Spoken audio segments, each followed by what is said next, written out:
What's up, guys? Gate was 10.2 million. Attendance was 18,370. Sold out. Highest grossing event in arena history and highest grossing MMA event in California. Fight of the night, Merab and Umar. You're in Almeida won. Performance of the night. I'm wheels up at 11:30, so let's keep this short and sweet. All right. Dana, never ideal with a pay-per-view, main event change on 24 hours notice, but you've done it before. So I guess what was your take on, Here's the crazy part. The budget's $7.5 million for the gate. We're at 9.5 when the fight falls out. Fight falls out, we replace it. We end up at 10.2. Where did it rank in terms of chaos behind it? I mean, it ended up being a windfall for you, but I mean, how chaotic was it? How difficult was it to pull this off? Every day is chaos in this business. Every day there's something going on. Nobody pulls it off better than we do. Islam goes out there and dominates in the main event. I just want to get your thoughts on his performance and being willing to take this challenge. Incredible, both guys. I mean, for Moicano to step up and accept this fight on short notice, and obviously, for the champ. I told you, I said it publicly. He said, "Brother, I am the champion. I'm going to bed. Whoever I'm fighting tomorrow, I don't care. I'll wake up and I'll fight anybody." So, came out and did what you're supposed to do in that position, and actually, like a stud. I've seen a lot of people say that because of that, Islam deserves some maybe pound-for-pound number one rankings. He's already the pound-for-pound number one ranking. But is he yours? Yeah. I'll give it to him. Fair enough. Arman Are you happy? Is everybody happy now? Yeah, He's pound-for-pound. Yeah, he finally got you. Arman Tsarukyan, what do you do with him at this point? I mean, do you automatically rebook him in the next title fight? Do you go back to the drawing board? No. Yeah, he's going back to the drawing board. I don't want anybody to ever fight hurt, ever. We've been in these positions before. Went down there with the doctor. Went down there with Heather from the PI, who is, you can ask any fighter or anybody else. She's the best in the world. And you miss opportunities sometimes, and he did. So we'll see how this plays out for him next year. You feel like he could have competed? You feel like he could have competed tonight? I have no idea. I don't know that. Only he knows that. Last thing I wanted to ask you, just get your thoughts on Merab Dvalishvili, that amazing fight with Umar, and kind of where you see Merab at this point. The pace this guy sets and the output that he has. I was actually a little surprised in the fifth round. He looked like he was fresh and ready to go. I expected him to run through him in the fifth, and he was a little more cautious and whatever, but he looked great. Yeah. Merab absolutely put on an incredible performance tonight. Dana, yeah. Do you feel like you have a problem at the bantamweight division? Because who fights this guy right now? When you look at it, nobody really matches up well with him. Nobody can manage that pace. Like, what do you do in that division to come up with a really good contender at this point? Yeah, I think we feel that way when guys come off great performances like he has. But we'll see. We'll see what's next. There's always somebody next. And in terms of Islam, and you saying you think he's number one now, like you had gone for years with Jones because of the longevity. What did Islam do in this fight and maybe his previous fight that you looked at and said that puts him number one? Yeah, I mean, Islam was willing to fight anybody. He stayed active, and he went out tonight and performed the way a guy should on a short notice fight when you are the best in the world and you're the champion. Yeah. So John might still have it if he fought Show at 151? What's the question? I said John might still have it if he fought Show at 151. Yeah. Don't be dicks. I just admitted I'm giving it to him. He's the pound for pound, all right? And when he comes, since he had such a quick fight, do you bring him back quicker? Is he a guy that you can use earlier because he was, I don't know. We'll see what he wants to do. And, like I said, we always sit down and start to plan this stuff out on Tuesdays. Cool. Thank you. Thanks. Dana right here. With this win tonight, Islam, 15 straight wins, second longest in history behind Anderson Silva, and now the most lightweight title defenses. Do you feel like he is the best lightweight we've ever had in this? 100%. Yeah, there's no doubt about it. I mean, he's the pound-for-pound best in the world right now, and he's definitely the best to ever do it in that division. You announced Craig Pelesian will be going in the Hall of Fame. Yeah. Can you just expand on that a little bit? Yeah, listen, you guys all know the story very well. The Ultimate Fighter is what turned this whole thing around. Got people to learn about the sport. And 20 years yesterday, 15 world champions, multiple top 10s and stars. And, Craig deserves to be in the Hall of Fame. And looking back on the, you know how I feel about season 1 of The Ultimate Fighter. So it's cool. And then tonight to look to the left and see Chris Lieben judging fights over there too. Yeah, cool week. Yeah, and you went with DC and Chael as the tough coaches for the next season. Yeah. Obviously, they won't be fighting, so it's kind of the thinking of how that would work. Yeah, you know, you always want people that are going to add value, be able to, you know, teach these kids that come in something new. Both those guys are great. Plus, I'm sure they'll both be great TV too. And what do you do kind of with Yuri going forward, right? He has the 2 losses, but he beats another former champion in Jamal Hill. There's not too much room in the rankings between him and the top. What do you feel like he has to do to maybe get that 3rd fight with Alex if Alex continues to defend? Yeah, I don't know. We'll see. We got to see how this plays out with Alex now. And I doubt people don't not want to see that fight again. So we'll see how it plays out. And just 2 more outside of tonight. Patricio Pitbull, the longtime Bellator champion, yeah. He got an unconditional release from PFL, and he says he badly wants to fight in the UFC. Are you interested in bringing him into the featherweight division? I don't know. I'll talk to the boys about that, and we'll see where we're at. Another one is Aaron Pico. Ali Abdelaziz said his exclusive negotiation window, I think, ends this week. I definitely know the boys are interested in him. Yeah. And to look ahead to the next pay-per-view, UFC 312, where does Khamzat Chimaev fit into the middleweight division? Do you think he'll get the winner of Strickland du Plessis, or is he going to fight again before a title shot? Yeah, I think he probably gets the next shot. Thank you. Dana, right over here. Yep. So Grant Dawson said he's hoping for a Beneil Dariush fight, that was kind of being talked about. Can we confirm that, or is that anywhere close to being confirmed? Don't know yet. All right. Who impressed you the most tonight?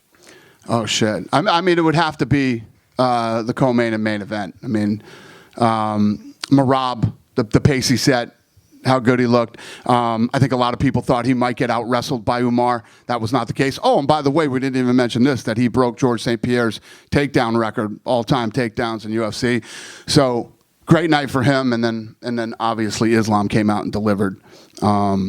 Yeah. Absolutely. Anyone surprise you tonight? Maybe Raoni Barcelos is like a 7-1. Yeah. No, that was a great win too, and also, you know, Almeida beat the number 7 ranked guy and did it spectacularly. So a lot of guys really had good performances tonight. How about the girl, Aylin Perez? Is she going to get someone top 10 possibly very soon? I don't know. We'll see.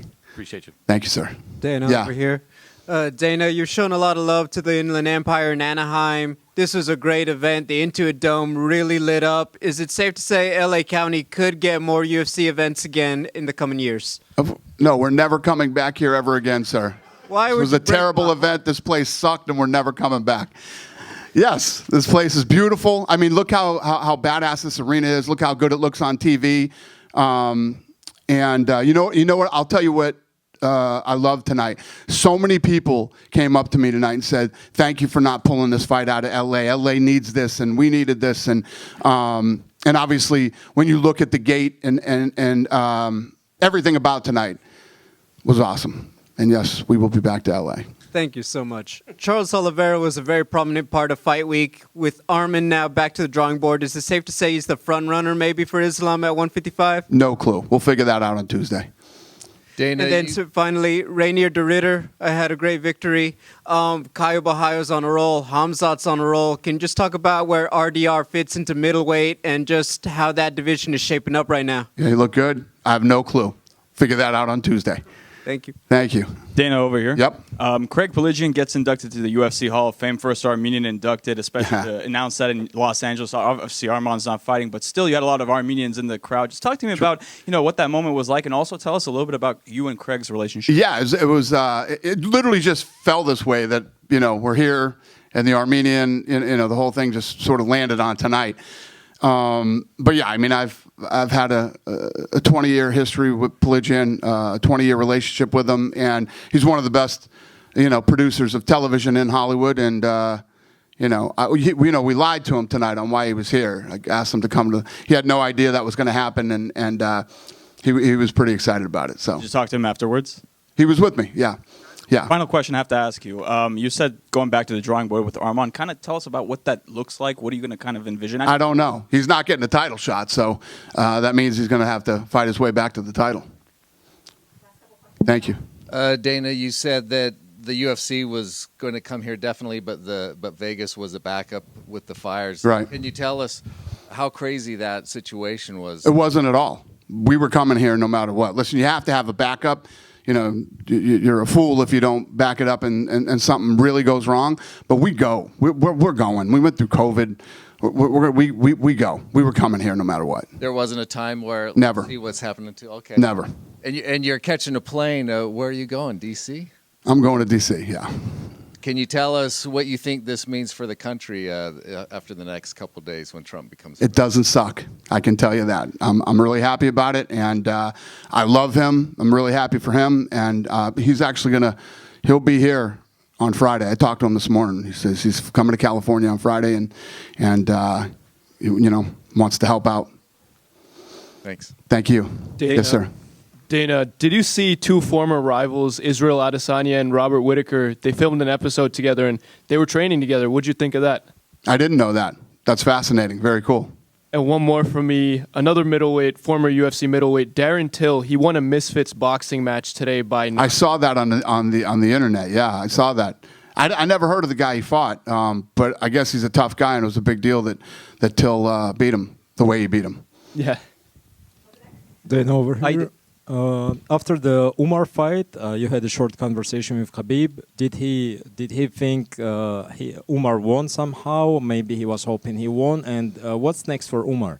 I'm sure he was. We didn't talk about that. I told him great fight, and he said thank you. I don't know what's next for Umar. Hi, Dana. Over here. For the French people, do you have any update regarding the fight between Manon Fiorot and Valentina Shevchenko? What's the question? For the French people, yeah. for the title between Shevchenko and Manon Fiorot, is there going to be a fight? Did we announce it? No? That was the question. Okay. We'll announce it. When we do it, we'll announce it. Thank you. Dana, right here? Yeah. After Merab was announced as the winner, he walked straight to you and had some words that he shared with you. Yeah, he and I have had kind of a goofy relationship. So he was just saying, listen, I love the UFC. Thank you for everything. And, he was going crazy. I said, talk to Joe. You and I will talk later. So, well, when you say goofy relationship, what is it? It's been pretty public how goofy our relationship is. He's done some things that I didn't love, and I don't dislike him at all. It's just we've had some moments. But that's typical. I have moments with everybody. So, okay. No biggie. Was part of this, he was vocal about wanting to wait 2 more months. And then Khabib had said in an interview that he thought that Merab was pressured into taking this fight. How was the negotiation getting him to take this fight when you wanted it this month? If Merab was pressured into taking this fight, it worked out for him. What was that all about? Was he injured or who? Merab. I don't know. Ask Merab about that. Yeah, I'll ask him about that. And then the last thing I wanted to ask real quick, toward the end of last year, you had said that you had a meeting that you were going to have to fix the UFC rankings, and we never really followed up or heard from you what that meeting was. Can you tell us what those plans are? Yeah, we're still working on it, and actually we should be announcing that next few weeks, right? Yeah, like 2-3 weeks. A little tease. Does it have anything to do with AI? Yeah. And some other stuff, too. I think we have a good plan in place, and when we're ready to unveil it, we will. All right. Thank you. Thank you. Dana, here. Yeah. Okay. Dana, los mexicanos están un poquito acostumbrados, la afición mexicana acostumbrada a ver a algún peleador mexicano en este tipo de eventos. Un mensaje para esa gente con respecto también a lo que se viene este año para los peleadores mexicanos. You know, all the Mexican people are so used to actually having Mexican fighters at an event like this, against East California.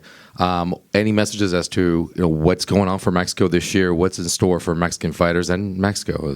You know, it's funny. That's a great point, sir. We were talking about that a couple days ago, or today, or yesterday, or whenever the hell it was. We were basically saying, can you imagine that we're in Los Angeles with two Dagestani guys, a guy from Georgia and a guy from Brazil are the co-main and main event. The place sold out, breaking records, and the arena's going fucking crazy.